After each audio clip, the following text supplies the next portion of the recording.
You know, at first, I thought that a life sentence was the longest you could get.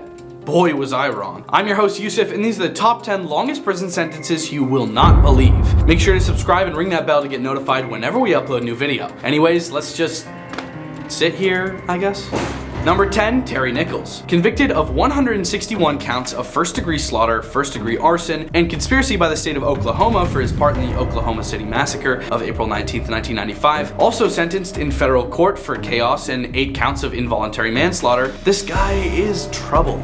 Terry holds the record for most consecutive life sentences ever given to a single individual at 161 consecutive life sentences without parole. Due to such a large number of life sentences, adding no parole possibility, it can be also declared as the longest officially confirmed sentence ever handed in the world. Number 9, Gary Leon Ridgway. Ridgway, also known as the Green River Butcher, is an American serial executioner. He was initially convicted of 48 separate executions. As part of his plea bargain, another conviction was added, bringing the total number of convictions to 49, making him the second most prolific serial executioner in United States history, according to confirmed executions. He ended the lives of many women in the US state of Washington during the 1980s and 90s. Most of Ridgway's victims were alleged to be intimacy workers and other women in vulnerable circumstances. The press gave him his nickname after the first 5 victims were found in the Green River before his identity was known. He strangled his victims, usually by hand, but sometimes using ligatures. After strangling them, he would dump their bodies in forested and overgrown areas in King County. On November 30th, 2001, as Ridgway was leaving the Kenworth truck factory where he worked in Rent in Washington, he was arrested for the removal of 4 women, whose cases were linked to him through DNA profiling evidence. He was given 49 life sentences, 48 of them without parole, plus 480 years. Number 8, Chamoy Thipayaso.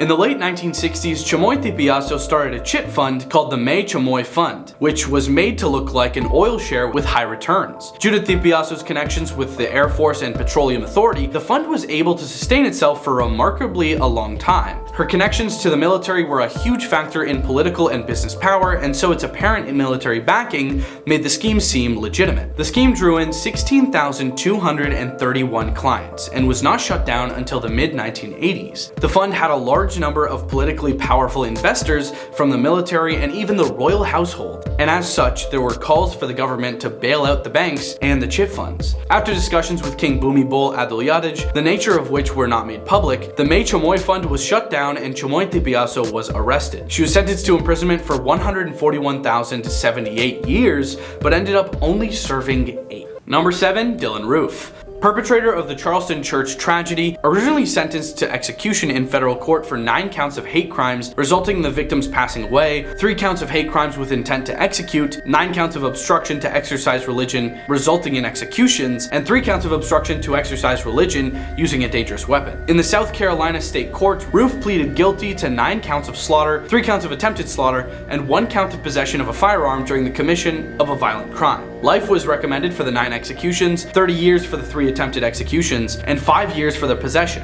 Currently incarcerated and awaiting execution at United States Penitentiary, Terre Haute, Indiana. Dylann was given 9 life sentences plus 95 years.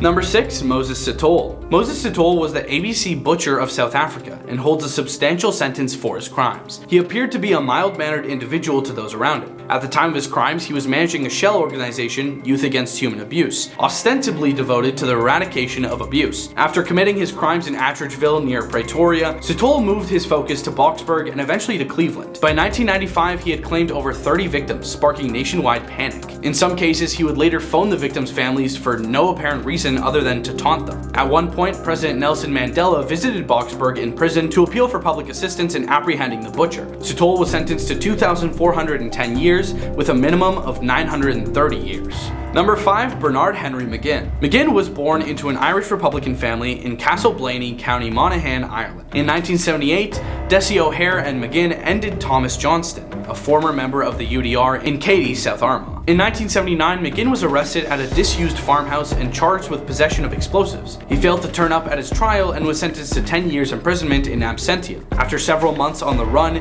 he was arrested in Dundalk following a 27-hour siege, during which he held a family hostage with a pistol and a hand grenade. Mcginn was released from prison in 1987 and joined the IRA's South Armagh Brigade. Initially viewed as an outsider, within several years he became a trusted member of the brigade, helping assemble devices used by the IRA in England. The devices made went on to cause mass tragedies, which landed him a 490-year sentence. Number 4. Nathan Dunlap. On December 14th, 1993, 4 employees were shot and executed, and a 5th employee was seriously injured at a Chuck E. Cheese's restaurant in Aurora, Colorado, United States. The perpetrator, 19-year-old Nathan Dunlap, a former employee of the restaurant, was frustrated about being fired 5 months prior to the shooting and sought revenge by committing the attack. He fled the scene of the shooting with stolen money and restaurant items. Dunlap was found guilty over 4 counts of first-degree slaughter, attempted slaughter, and other charges, and was sentenced to execution by lethal injection on May 17, 1996. A judge initially set an execution date for him in August 2013, but Colorado Governor John Hickenlooper signed a temporary reprieve that would postpone Dunlap's execution date. Dunlap's execution sentence was commuted to life in prison without parole in 2020 after Colorado abolished the execution penalty. He was given 1 life sentence without parole plus 108 years.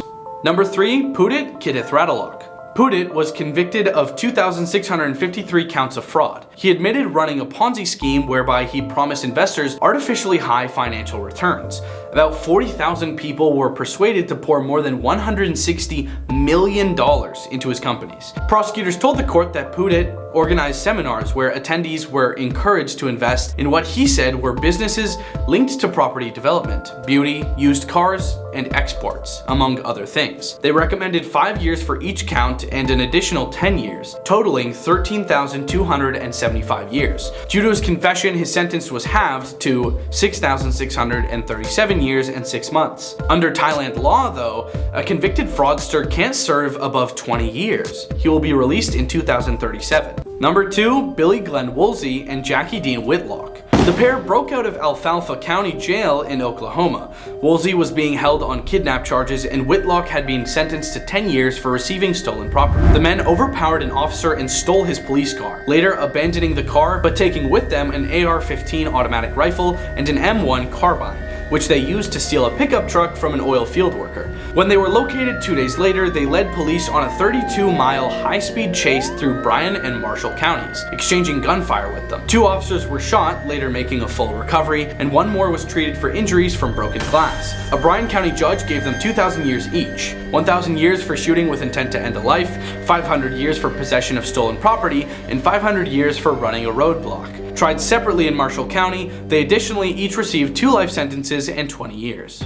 At number 1, Apichart and Prapassorn. Originally sentenced to 1,446 years for defrauding the public, they were arrested after numerous complaints. The Lamegate Seafood restaurant had begun selling various food vouchers that required customers to pay in advance. One such deal offered a seafood meal at $28 for 10 people, far cheaper than their usual prices. Initially, those who bought the vouchers were able to claim their meals at the restaurant, but a long waiting list meant an advance booking of up to several months. But by March, the company announced its closure, claiming that it could not get hold of enough seafood to meet the demand. It offered to refund customers who had bought vouchers. About 375 out of 818 customers who complained got their money back. The 2 were arrested, later convicted and sentenced to 1,446 years, although their sentences were cut in half due to the guilty plea. It was 723 counts of fraud. Thanks for watching. Leave a like and comment if you enjoyed this video, and we'll see you later.